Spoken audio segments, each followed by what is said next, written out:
Perlawanan dari Hasto yang terjadi setelah ia ditetapkan sebagai tersangka kasus buron Harun Masiku membuat publik skeptis bahwa hukum bekerja di jalur yang benar.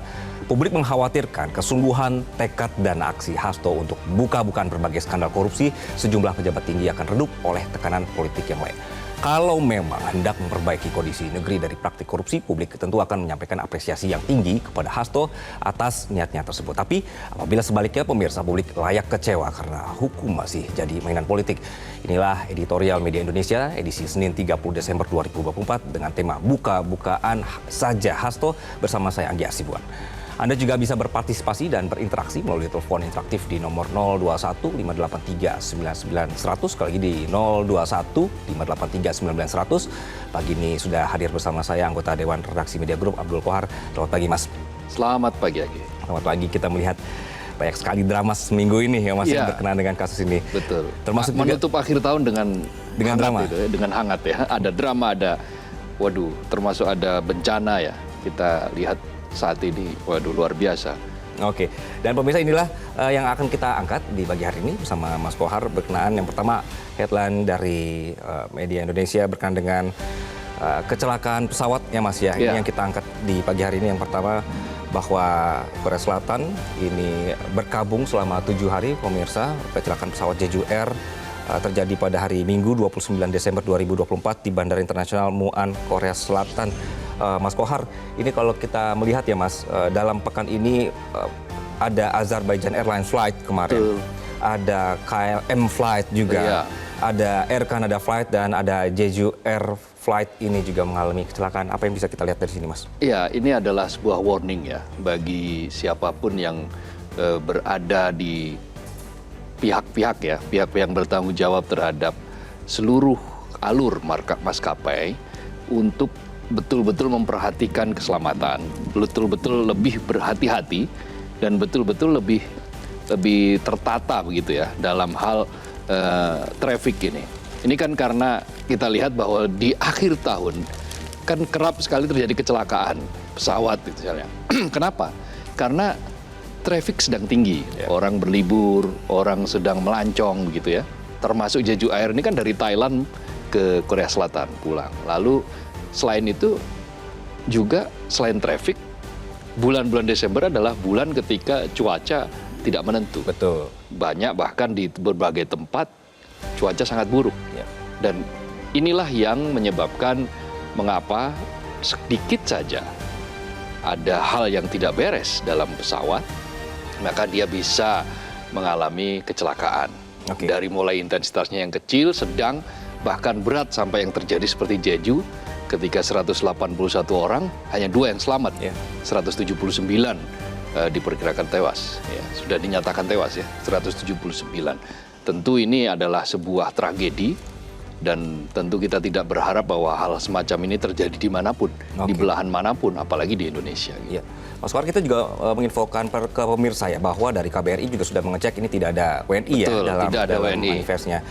Dan sekali lagi memang kita hanya 2 warga Thailand ya. Betul. Dan sisanya Korea. Ya, dan kita berharap ini tidak terjadi lagi. Mas Kohar, tapi begini, kita sebagai penumpang ya, bagaimana kita bisa memastikan tetap waspada di tengah maskapai juga sangat menikmati buah ramai penumpang ini gitu masa-masa. Jadi jangan hanya menikmati panen, tetapi juga harus betul-betul memperhatikan bahwa keselamatan itu yang utama, keselamatan itu yang pertama.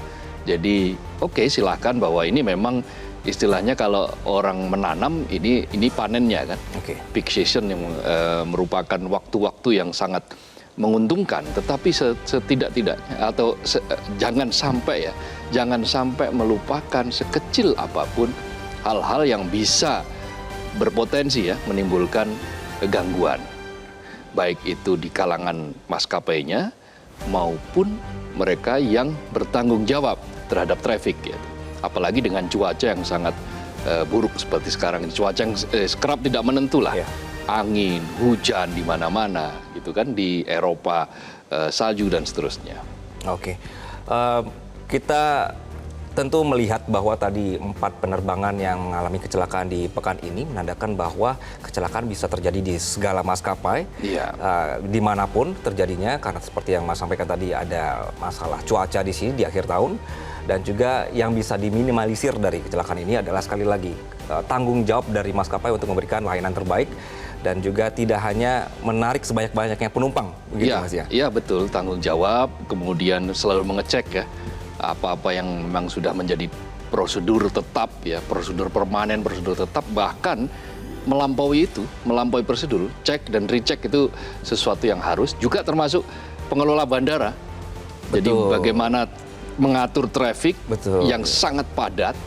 Nah, ini yang dikatakan oleh pakar penerbangan CP Hakim, bahwa ya traffic yang padat dan digabung dengan cuaca yang buruk, ini adalah kombinasi yang menyebabkan mengapa kecelakaan pesawat terjadi hanya dalam waktu 2 hari ada 3 kecelakaan gitu. Ya, oke.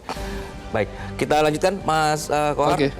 Pemirsa, headline berikutnya adalah berkaitan dengan Presiden bersiap digoyang oleh koruptor. Presiden Prabowo Subianto menegaskan tidak akan memaafkan koruptor. Ia hanya akan memberikan ruang bagi koruptor untuk bertobat setelah mengembalikan uang negara yang mereka curi. Ini yang kami angkat kemudian pemirsa di headline hari ini. Presiden menyadari koruptor tidak akan menyukai pemerintahan saat ini. Menurut Presiden, si koruptor, si maling-maling ini tidak rela ada pemerintahan Indonesia yang ingin membenahi diri. Mas Kohar, kita melihat ini kan jadi diskusi publik juga ya, berkenaan dengan bisa dimaafkan atau tidak begitu. Ya. Ini ada pernyataan dari Koordinator Bidang Hukum dan Monitoring Peradilan Indonesia Corruption Watch atau ICW. Kurnia Ramadana menyebutkan mengembalikan uang tidak bisa menghapus pidana. Kita tidak mengenal konsep restoratif justice untuk tindak pidana korupsi. Ya. Publik jadi ada 2 komentar soal ini. Bagaimana, Mas? Ya, ini kan karena bermula dari Pak Prabowo sendiri ya. Ketika di Mesir, di depan para mahasiswa mengatakan, ayo para koruptor, saya memberikan kesempatan pada kalian semua untuk bertobat. Tapi dalam pertobatan itu ada syaratnya, yaitu Anda harus mengembalikan uang yang Anda curi, uang yang Anda korupsi. Tetapi di dalam undang-undang kita tidak mengenal itu restoratif justice untuk kasus korupsi. Kenapa? Karena korupsi ini adalah salah satu kasus yang disebut sebagai ordinary crime, kejahatan yang luar biasa, sehingga tidak ada penghapusan pidana karena orang mengembalikan uang. Layakkah mereka dimaafkan, Mas Kohar? Maafkan dalam konteks dia diberikan maaf itu ya sebagai manusia ya silakan saja dimaafkan. Tetapi dimaafkan lalu kemudian berkorelasi terhadap tindakan hukum atau pidana, ya itu tentu saja tidak diatur di dalam undang-undang. Bahkan yang terjadi itu adalah hukumannya mestinya maksimal. Karena kejahatannya luar biasa, maka hukumannya pun juga harus menunjukkan hukuman yang luar biasa pula. Mengapa? Supaya terjadi penjeraan. Selama hukuman itu rendah, ya di situ tidak akan pernah ada penjeraan, dan kita seperti lingkaran setan terus-menerus. Setiap periode berganti, kekuasaan berganti, korupsi ya begitu-begitu saja terjadi terus. Hanya modusnya mungkin yang selang-seling gitu kan. Diputar lagi modus lama, modus baru, atau modus setengah baru gitu.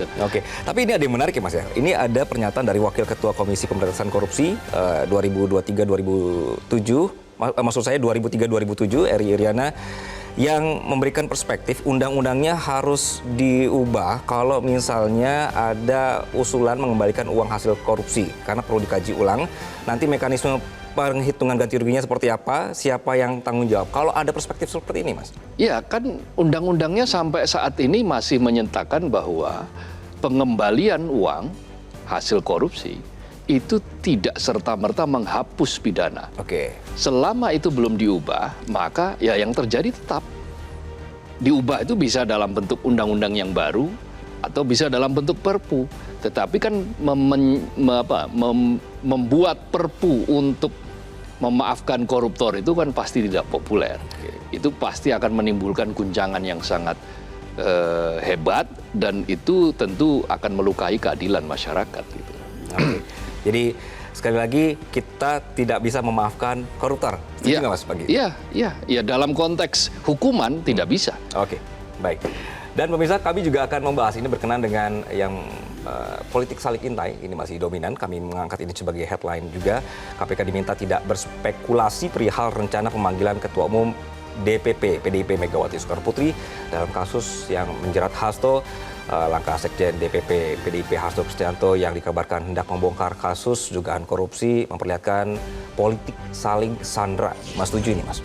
Ya, setidak-tidaknya ini menurut ahli ya, pakar pengamat komunikasi politik Jamiluddin Ritonga yang mengatakan bahwa apa yang langkah yang atau ancaman lah ya yang dilakukan oleh Hasto setelah dinyatakan sebagai tersangka yang dia akan bongkar-bongkaran terhadap kasus yang lain karena dia merasa dikriminalisasi atau dipolitisasi kasusnya, ini menunjukkan bahwa hukum masih bisa dijadikan sebagai katakanlah alat tawar, alat negosiasi, atau alat sandra. Sehingga ada istilah-istilah kartu as, kartu truf, gitu. Siapa yang memegang kartu as, ya dialah yang akan bisa mengendalikan hukum. Nah, mestinya hukum tidak seperti itu. Jadi aksi bongkar-bongkaran itu terjadi mestinya kapanpun, dalam periode apapun, dan di posisi manapun dia. Tidak peduli dia berada di posisi pemerintahan maupun berada di posisi di luar pemerintahan. Begitu ada seorang melihat ada tindakan dan dia tahu tindakan itu salah, yaitu tindakan korupsi, maka ya mestinya dia langsung melaporkan, apakah itu ke KPK atau ke aparat penegak hukum yang lain.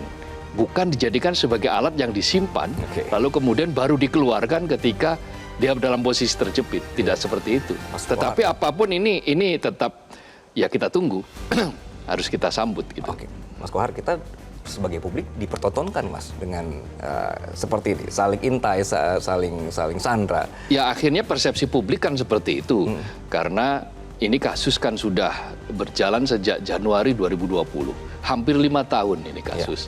Sementara buronnya sendiri belum tertangkap. Lalu sampai beberapa tahun kemudian kasus ini diam atau tiarap gitu ya, tidak sunyi tampak saja, sunyi gitu ya, senyap. Lalu kemudian tiba-tiba ketika ada perubahan angin politik, kasus ini kemudian muncul lagi. Lalu kemudian semakin intensitasnya semakin naik ketika angin politik itu sudah semakin kencang. Ya, terjadi perubahan yang 180 derajat dari yang tadinya itu adalah berkawan, lalu tiba-tiba menjadi lawan atau bermusuhan. Nah, inilah yang disebut oleh banyak kalangan atau persepsi dari sebagian publik yang menyatakan bahwa ada sandra politik di dalam kasus ini. Sehingga salah satu di antaranya menyandra yang lain juga ternyata menjadikan ini sebagai alat penekan, kan begitu. Iya, oke. Nah, di tengah drama ini, Mas Kohar dan juga pemirsa, kita akan melihat transparan saja. Oleh karena itu ini menjadi topik utama kami di hari ini, buka-bukaan saja, Hasto.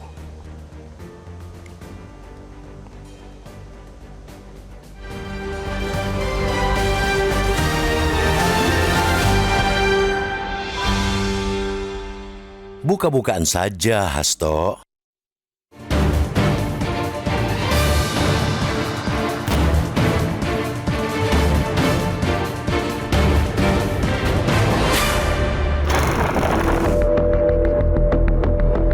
Menjadi politikus sebenarnya sama saja memasuki ranah pertempuran dalam merebut atau mempertahankan kekuasaan.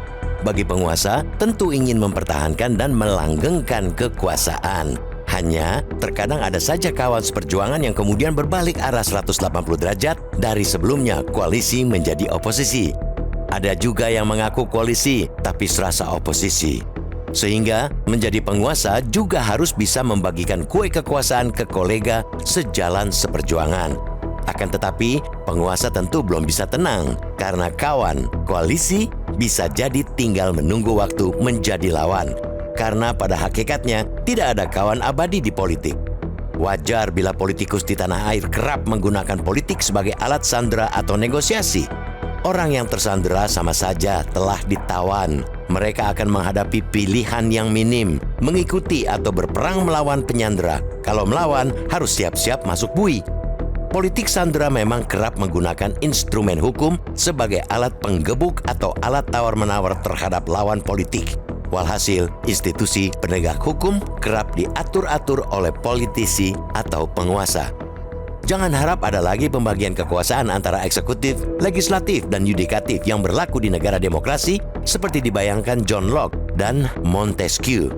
Oleh karena itu, sejumlah kalangan menilai politik sandera sama saja dengan merusak demokrasi. Penegakan hukum pun hanya menjadi alat untuk melanggengkan atau meraih kekuasaan.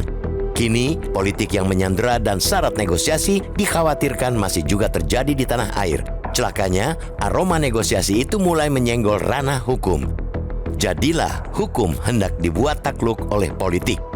Kasus yang tengah mendera Sekretaris Jenderal DPP PDIP Hasto Kristianto termasuk yang dikhawatirkan jadi alat negosiasi politik itu. Ancaman perlawanan dari Hasto yang terjadi setelah ia ditetapkan sebagai tersangka kasus buron Harun Masiku membuat publik skeptis bahwa hukum bekerja di jalur yang benar. Publik mengkhawatirkan kesungguhan tekad dan aksi Hasto untuk buka-bukaan berbagai skandal korupsi sejumlah pejabat tinggi akan redup oleh tekanan politik yang lain. Kalau memang hendak memperbaiki kondisi negeri dari praktek korupsi, publik tentu akan menyampaikan apresiasi yang tinggi kepada Hasto atas niatnya tersebut. Publik memang sempat mempertanyakan, mengapa Hasto baru berniat buka-bukaan saat ia ditersangkakan? Bukankah ia mengklaim punya dokumen sejak lama? Bukankah kesempatan buka-bukaan sudah terbuka saat ia belum diterungku? Perlawanan Hasto pun tidak bisa dikatakan steril dari maksud politik. Ia mengaku melawan karena merasa dizolimi secara politik. Ia menilai bahwa penerapan status tersangka atas dirinya terjadi karena bukan murni persoalan hukum, melainkan didominasi oleh dendam politik karena sikap kritisnya akhir-akhir ini. Publik sangat berharap Hasto benar-benar memiliki informasi praktek korupsi pejabat tinggi sebagaimana yang ia pekikkan di berbagai media sosial. Publik berharap suara Hasto tidak berhenti di media sosial, melainkan dibawa menuju ranah hukum di KPK atau aparat penegak hukum lainnya. Dengan begitu, pemberantasan korupsi masuk ke jalur hukum yang steril dari kepentingan politik apapun. Bagi penegak hukum, membuktikan bahwa tudingan politisasi kasus hukum yang menimpa Hasto tidak benar adanya, mesti dilakukan secara terbuka. Bantahlah tudingan politisasi kasus dengan bukti-bukti hukum yang kuat tanpa menyisakan celah dan murni perkara hukum. Sudah saatnya aksi pemberantasan korupsi mengakhiri gaya-gaya politik sandera dan negosiasi. Bukan saja kalau memang mengetahui ada praktek korupsi. Tidak perlu gepokan dokumen atau apapun bukti disimpan untuk dijadikan alat tawar dan penekan. Sebab itu semua hanya akan merusak seluruh tatanan hukum, juga merusak demokrasi.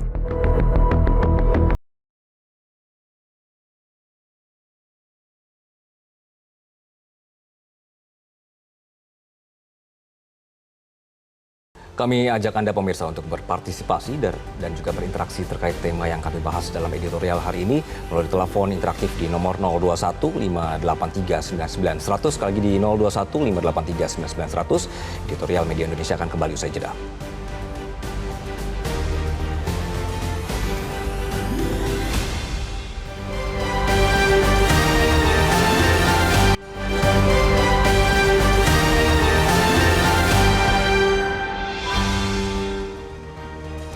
Dan pemirsa, untuk membahas tema editorial hari ini, kami juga sudah terhubung melalui sambungan telepon dengan Zainur Rohman, peneliti dari Pukat UGM. Mas Zainur, selamat pagi. Selamat pagi, Bang. Ya, Mas Zainur, ini melihat ya tadi ya isi dari editorial kita melihat sekarang jadi saling intai, saling sandra begitu. Kemudian ada drama baru yang dipertontonkan. Anda melihatnya seperti apa, Mas? Ya, kalau memang tujuannya untuk bangsa dan negara, untuk tegaknya hukum dan keadilan, semua orang tanpa terkecuali yang mengetahui, melihat, mendengar telah terjadinya satu pelanggaran hukum, wajib menyampaikannya kepada aparat penegak hukum. Kalau itu tindak pidana korupsi bisa lapor ke kepolisian boleh, kejaksaan boleh, KPK boleh. Kalau bentuk tindak pidana ekonomi bisa ke kejaksaan, bisa ke kepolisian. Kalau bentuk tindak pidana lainnya bisa ke kepolisian. Artinya kalau memang tujuannya untuk bangsa dan negara, harusnya tanpa menggunakan pertimbangan-pertimbangan itu harus dilaporkan. Tapi kalau ternyata ini ada hitung-hitungan untung rugi dari sisi politik, apakah nanti akan lebih menguntungkan atau merugikan, ya saya pikir artinya ini bukan menunjukkan sikap seorang negarawan, sikap seorang warga negara yang baik juga gitu ya. Nah sekarang yang menjadi pertanyaan, apa informasi yang dimiliki? Apa tujuan menyampaikan bahwa yang bersangkutan memiliki informasi? Kalau harapan kami sebagai masyarakat, siapapun yang punya informasi mengenai terjadinya pelanggaran hukum, ya silakan sampaikan kepada aparat penegak hukum, nanti akan diproses. Kalau khawatir tidak diproses, maka masyarakat bisa ikut mengawasi dan ikut menuntut kepada aparat penegak hukum untuk dapat memproses sesuai dengan hukum yang berlaku, dengan adil, secara profesional, tidak kemudian ada bentuk-bentuk intervensi, bentuk-bentuk politisasi, bentuk-bentuk kriminalisasi, dan lain-lain. Sehingga sekali lagi, kalau memang betul punya informasi-informasi yang penting terkait dengan bentuk pelanggaran hukum, publik menunggu. Dan saya yakin aparat penegak hukum tidak akan bermain-main, karena ini sudah menjadi perhatian luas di publik secara nasional. Tapi kalau hitung-hitungannya politik, itu berarti bukan untuk bangsa dan negara, Bang. Ya. Kalau Mas Zainur sendiri melihatnya sekarang apa yang terjadi, Mas? Ya, ini kita serba tidak jelas ya melihat apa yang disampaikan oleh elit kita, termasuk oleh Hasto, begitu kan. Ini orang semacam menaikkan posisi tawarnya dengan mengatakan punya informasi atau seperti apa. Kalau memang punya informasi ya tidak usah bilang bahwa saya punya informasi. Ya langsung saja datang ke KPK lapor gitu ya. Saya melaporkan sekian jenis tindak pidana korupsi yang saya ketahui beserta bukti-buktinya. Silakan KPK tindak lanjuti. Publik akan kawal itu. Tapi kalau ini dibilang bahwa dia punya sekian banyak video tentang bentuk-bentuk kejahatan elit politik gitu ya. Terus apa tujuannya? Tujuannya apakah untuk kemudian posisi tawar untuk mencapai satu tujuan tertentu? Atau seperti apa gitu kan? Nah ini yang kemudian saya pikir publik menunggu. Ya publik perlu diberikan contoh yang baik oleh elit politik kita. Kalau mereka tahu kejahatan, laporkan. Bukan digunakan sebagai alat untuk tawar-menawar politik. Apalagi kemudian divestivalisasi di publik dengan mengatakan, oh lihat saja nanti. Kalau memang ada alat buktinya, ayo lapor kepada penegak hukum. Gitu, Bang. Oke. Dimakan tidak, Mas, ancaman ini oleh pihak yang diancam? Yang diancam sekarang punya segalanya. Yang diancam punya semua alat perangkat negara yang dulu biasa digunakan oleh mereka-mereka yang mengancam ini gitu kan. Okay. Jadi ya ini pemain lama versus pemain baru gitu ya. Nah itu tidak menguntungkan publik. Yang menguntungkan publik adalah ketika tidak berhenti pada ancaman-ancaman. Yang diharapkan oleh publik adalah semua bentuk pelanggaran hukum dilaporkan kepada aparat penegak hukum untuk ditindaklanjuti secara pro justisia. Untuk apa? Untuk terang apakah betul telah terjadi tindak pidana atau tidak dan siapa pelakunya. Kalau sudah diketahui itu, Bang, maka akan masuk pada satu proses pembuktian secara terbuka di depan umum, di depan muka sidang, sehingga ada satu yang disebut sebagai kepastian hukum. Kalau sudah timbul kepastian hukum, maka isu-isu, rumor-rumor itu tidak kemudian menjadi berarti gitu ya. Sehingga yang diharapkan publik adalah nanti setelah timbul kepastian hukum akan hadir yang dinamakan keadilan gitu ya. Sehingga siapapun yang melakukan pelanggaran hukum harus dimintai pertanggungjawaban secara hukum. Kalau sekarang hanya di level seperti ini menjadi permainan politik begitu ya. Tidak ada ujungnya permainan politik ya. Ini semacam orang main anggar gitu ya. Tusuk-tusuk maju, tusuk-tusuk mundur, maju, mundur begitu ya. Yang diharapkan publik, hukum hukum yang harus menjadi pemutus apakah ini betul telah terjadi pelanggaran pidana kah, terjadi tindak pidana korupsi kah, atau seperti apa gitu ya. Kalaupun misalnya ternyata bukan pelanggaran hukum gitu ya, kalau mau menyampaikan kepada publik juga nggak apa-apa untuk pelanggaran kode etik. Pelanggaran kode etik kan juga kalau itu penyelenggara negara ada alamat penyelesaiannya masing-masing. Misalnya anggota DPR bisa lapor ke MKD. Kalau penyelenggara negara lainnya bisa lapor misalnya ke kalau pemilu ke DKPP gitu ya, kalau hakim ke Komisi Judisial dan seterusnya gitu ya. Jadi ini publik menunggu-nunggu nih, jangan elit-elit kita bermain di ruang-ruang gelap yang kemudian demi kepentingan mereka publik seakan-akan dibodohi saja. Publik menunggu kalau memang betul ya. Ya, kalau Mas Zainur, apa yang ditunggu Mas? Ini menunggu yang berhasil maju atau berhasil mundur? Saya menunggu ada yang datang ke KPK membuat laporan, itu sih. Itu yang paling penting. Ya. Saya ke Mas Kohar. Mas Kohar, jadi melihat kata Mas Zainur tadi, ini mungkin momen juga untuk maju mundur begitu ya, karena kita sebenarnya masih menunggu apa langkah selanjutnya. Mas melihatnya bagaimana, Mas? Iya, tentu saja publik semuanya, bukan hanya saya, bukan hanya Mas Zainur tentu saja. Semua publik akan menunggu proses apa yang dikatakan oleh Hasto Kristianto sebagai buka-bukaan. Karena yang namanya buka-bukaan itu berarti dia tidak lagi melihat ada tabir gitu ya. Apakah itu tabir dalam bentuk yang tipis atau super tipis? Itu tidak ada, disingkap semuanya. Karena ini adalah proses yang diduga atau aksi atau perbuatan yang diduga sebagai bagian dari korupsi. Nah, korupsinya tidak main-main, kata Hasto yang disampaikan melalui juru bicara PDIP Guntur Romli. Yang dituding atau dituduh melakukan kejahatan korupsi ini adalah mereka yang saat ini masih menjabat, masih ada, pejabat tinggi pula, dan mantan pejabat atau keluarga pejabat. Nah, dari clue seperti ini, mestinya ya sudah, sampaikan saja. Apa yang menjadi penghambat sehingga ini tidak segera disampaikan.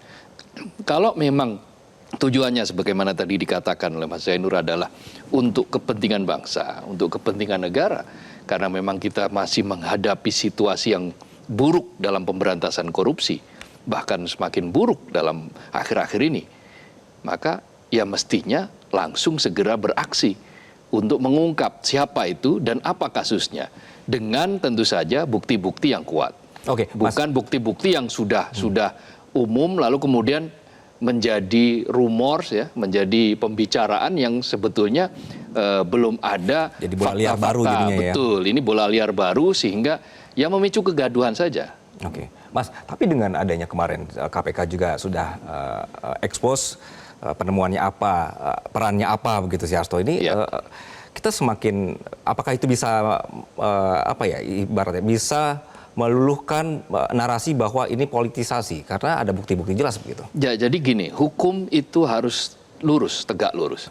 Hukum itu mendasarkan segala temuan itu berdasarkan bukti. Bukan berdasarkan halusinasi, bukan pula berdasarkan insinuasi begitu.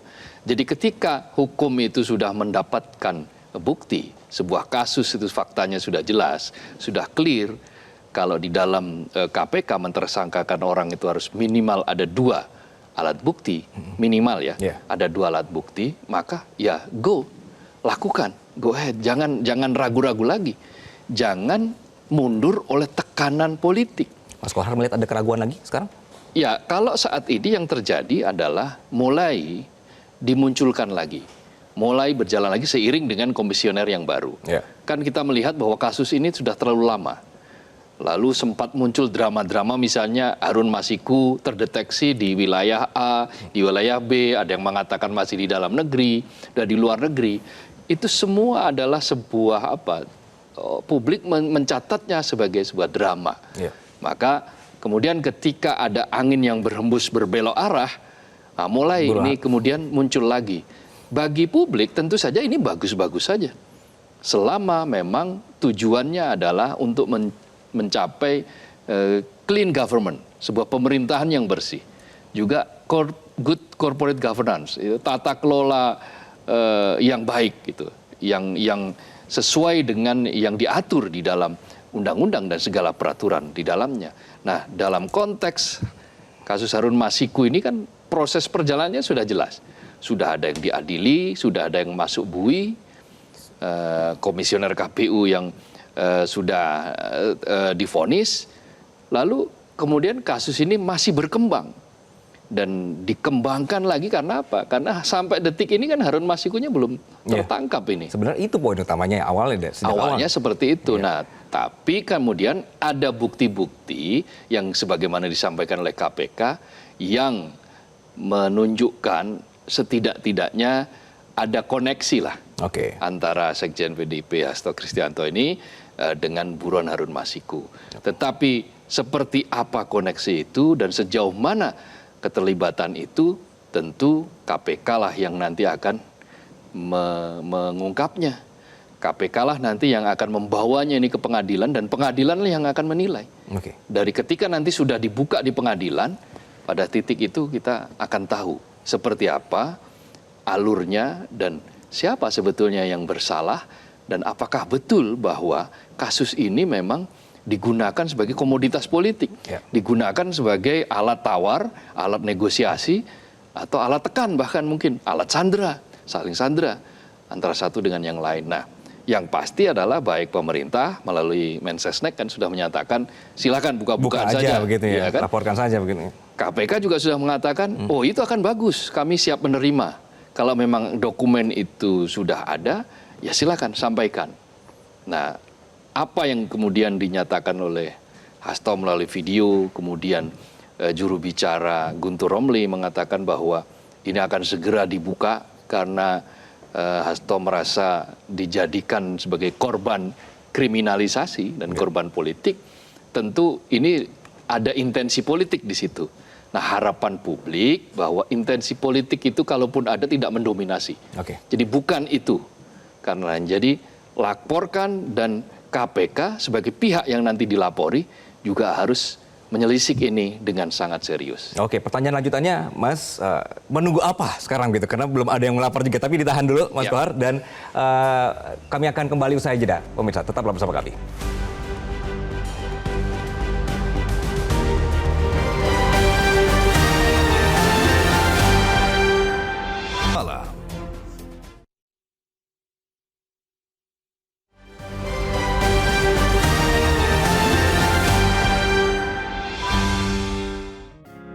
Media Indonesia mengajak Anda untuk mengakses fitur premium e-paper. Dengan sajian konten berbasis intelektual dan meneguhkan kebangsaan, Media Indonesia tampil dengan lebih dinamis melalui e-paper Media Indonesia yang dapat Anda akses kapan saja, di mana saja. Caranya mudah, download aplikasi Media Indonesia di Android atau ketik link e-paper.mediaindonesia.com atau bisa scan QR Code pada layar kaca Anda. Klik tab e-paper di bagian samping layar tablet Anda, daftarkan data diri, serta pilih paket berlangganan e-paper Media Indonesia sesuai dengan kebutuhan Anda.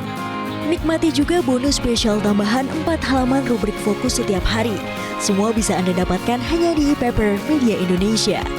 Untuk informasi lebih lanjut, hubungi customer service di nomor 0811 1201 2018 atau kunjungi media sosial @mediaindonesia. Media Indonesia, referensi bangsa. Ya, apa yang harus ditutupi tinggal buka-bukaan saja Hasto. Ini berkenaan dengan penetapan tersangka dan juga drama baru, pemirsa, berkenaan dengan drama pencarian Harun Masiku. Awalnya seperti itu begitu. Mas Kohar, kita sapa dulu untuk penelpon di pagi hari ini. Sudah bergabung bersama kami ada Ondo di Bekasi. Selamat pagi.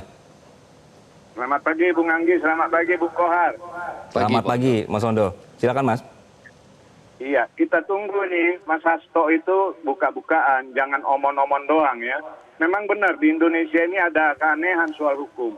Kalau hukum itu huruf-hurufnya diubah-ubah bisa jadi kumuh, jadi memang agak kumuh. Coba saja kasus Wahyu Setiawan 5 tahun yang lalu dan beliau sudah bebas malah. Sekarang diutak-atik lagi HK dituding sebagai penyandang dana. Kalau betul dia penyandang dana, waktu itu kenapa tidak terkena dia? Nah di sini yang lantas pertanyaan saya penyidiknya atau hakimnya yang kurang cerdas. Betul, Hasto itu kita tunggu buka-bukaan.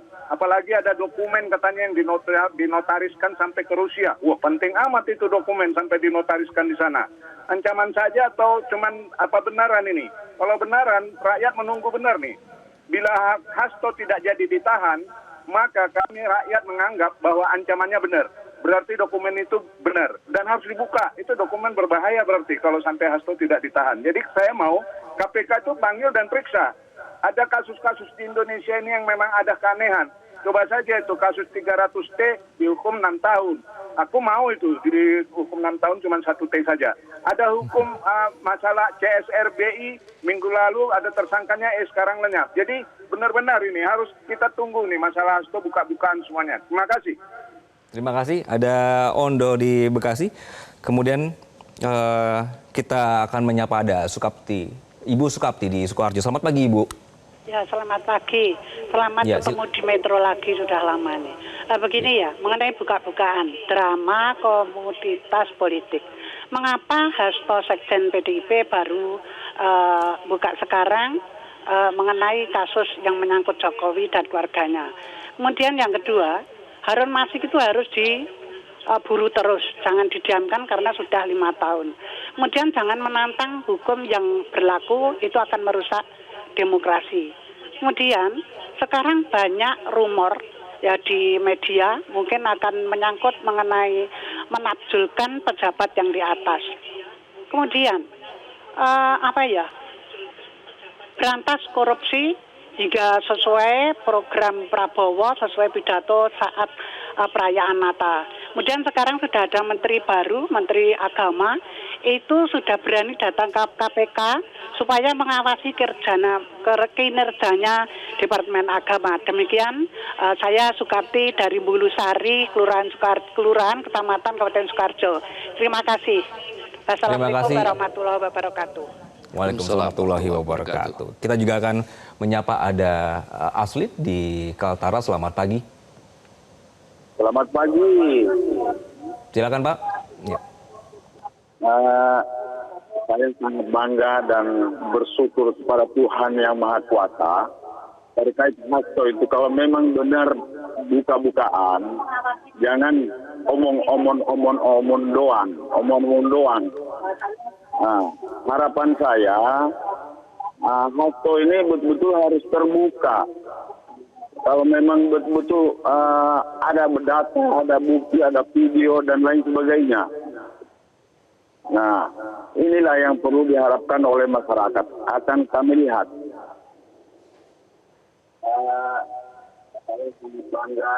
Pak Aslin. Jadi terkait masalah Hasto ini betul-betul harus ditelusuri. Harus aparat penegak hukum benar-benar mengambil hikmah ini betul-betul mengejar.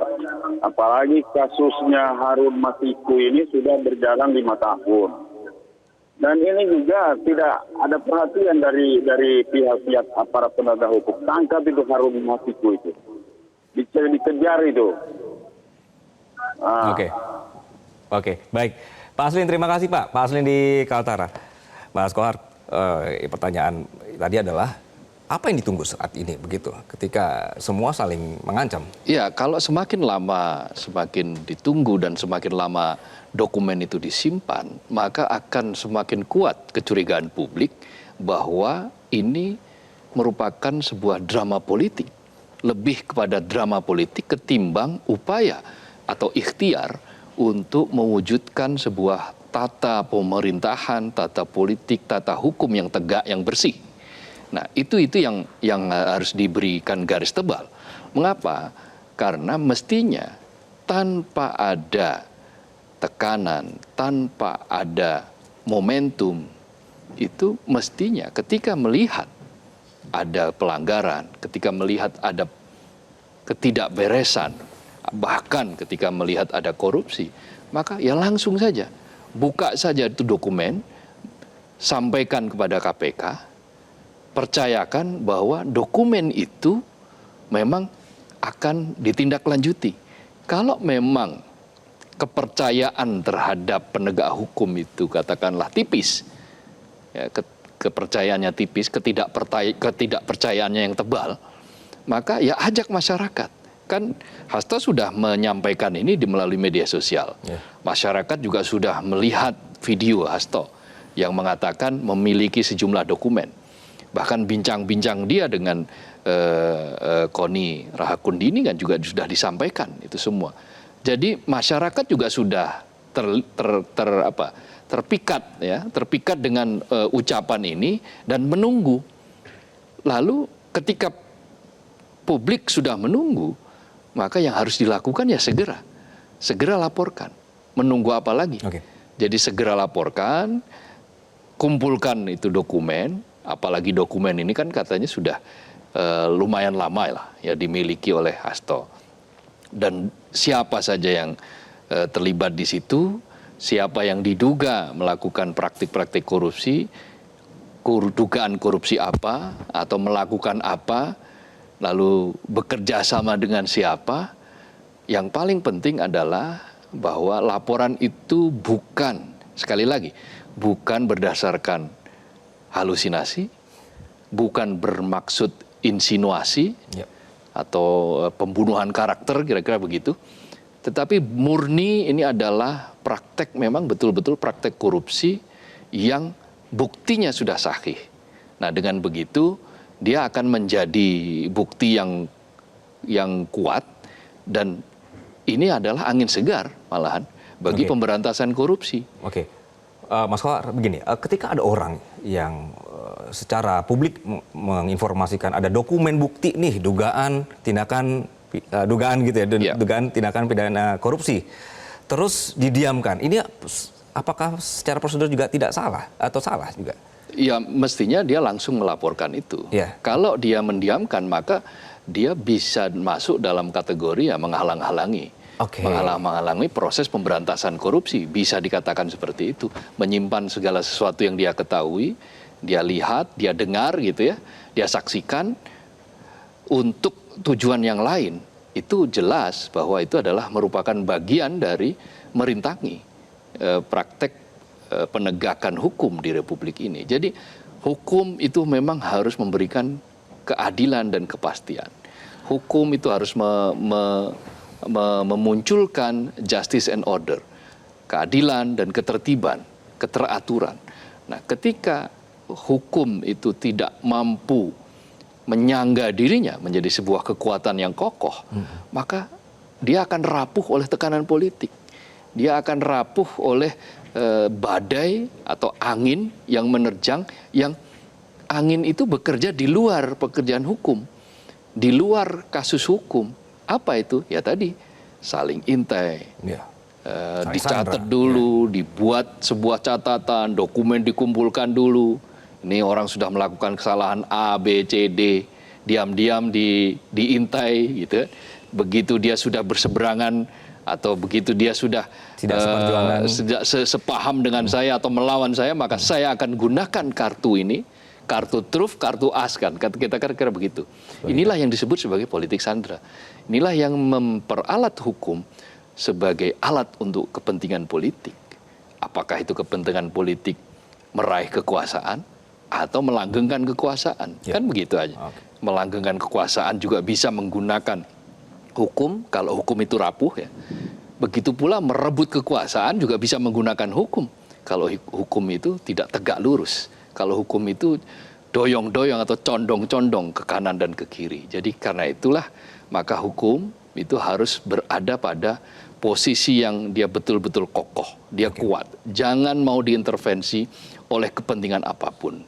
Jadi ketika KPK itu menjadi lembaga yang independen, itu sebetulnya spiritnya adalah ya dia bisa betul-betul independen dari campur tangan pihak manapun, termasuk campur tangan pihak yang sedang berkuasa.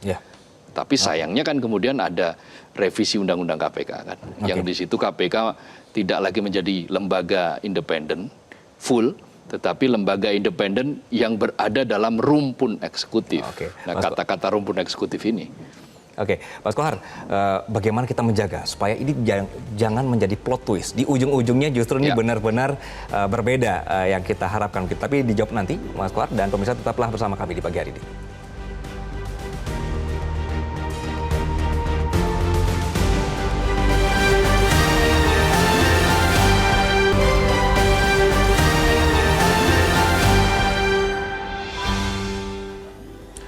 Mas Kohar, bagaimana kita memastikan bahwa ini nanti bisa fokus ya di bawah KPK yang baru, kemudian dengan bukti-bukti baru yang ditampilkan ini juga, dan tidak plot twist, Mas, bahwa membenarkan bahwa ini sedang terjadi nego-nego politik? Ya, bagi KPK ini adalah momentum bagi institusi tersebut untuk mengembalikan kepercayaan rakyat. Kalau KPK ternyata, katakanlah misalnya, menjadi bagian dari alur drama yang menyeret hukum dalam ketiak politik, maka pada titik itu kepercayaan masyarakat akan justru semakin runtuh terhadap KPK. Tetapi justru ketika KPK memang menjadikan ini sebagai momentum untuk betul-betul mengusut tuntas, tidak hanya dalam kasus Harun Masiku, kasus apapun yang kemudian nanti misalnya dilaporkan oleh Hasto, misalnya dibuka oleh Hasto, dan KPK bisa membuktikan bahwa tidak ada unsur politik yang ada di balik penersangkaan Hasto, maka kepercayaan publik akan semakin tumbuh. Nah, pada titik itu ada harapan bagi pemberantasan korupsi di kita. Bayangkan, kita ini sudah sejak dari tahun 2004, sudah 20 tahun kita memiliki KPK. Tapi hingga saat ini kita lihat saja dari indeks persepsi korupsi. Indeks persepsi korupsi kita skornya itu masih 34, turun lagi kan, meskipun sempat hampir 40 lagi, kemudian turun lagi, anjlok lagi menjadi 34. 34 dari 100, itu kalau anak sekolah tidak lulus itu. Anak kuliahan juga tidak lulus itu kan 34. Artinya kita memang belum lulus dari memberantas korupsi itu.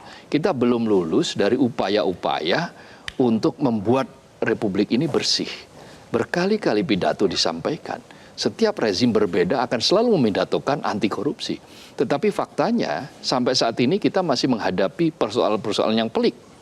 Ketika campur aduk antara kepentingan politik dan kepentingan hukum, tidak bisa dipisahkan mana kepentingan hukum, mana kepentingan politik, mana kepentingan ekonomi. Ketika semuanya kemudian bercampur aduk, maka proses pemberantasan korupsi jalan di tempat. Bahkan mundur. Kalau jalan di tempat kan artinya skornya sempat tinggi, misalnya 38, ya dia stay di 38. Ini mundur lagi, Mas. Tapi faktanya sekarang menjadi 34, itu kan berarti mundur. Nah, kalau seperti itu jadinya, maka ya harapan kita untuk cita-cita besar kita untuk keluar dari middle income trap akan sangat sulit.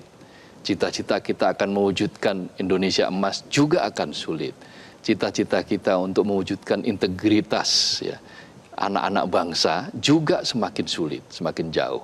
Jadi banyak hal dipertaruhkan dari bangsa besar ini apabila para punggawa, para mereka yang mestinya menjaga hukum supaya tetap tegak, bermain-main dengan hukum. Atau juga bagi mereka yang berada dalam jajaran elit, bermain-main dengan politik, sehingga akhirnya merusak demokrasi dan merusak hukum itu sendiri. Dan jangan lakukan itu.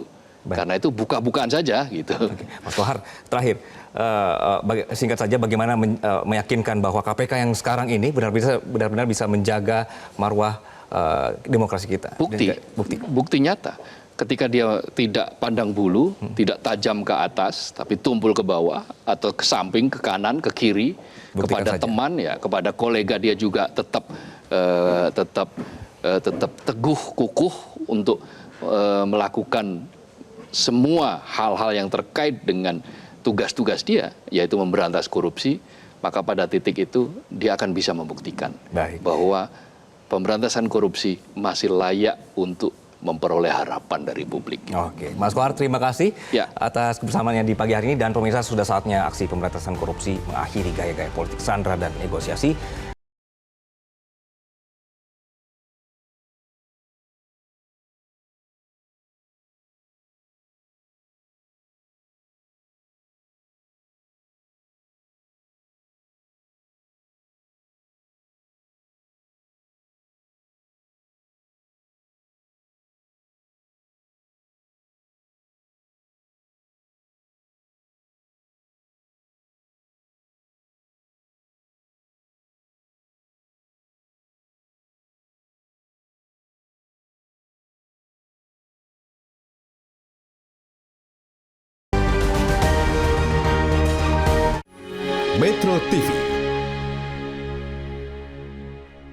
tahun 2020. Jelajahi cara baru mendapatkan informasi. Download Metro TV Extend sekarang.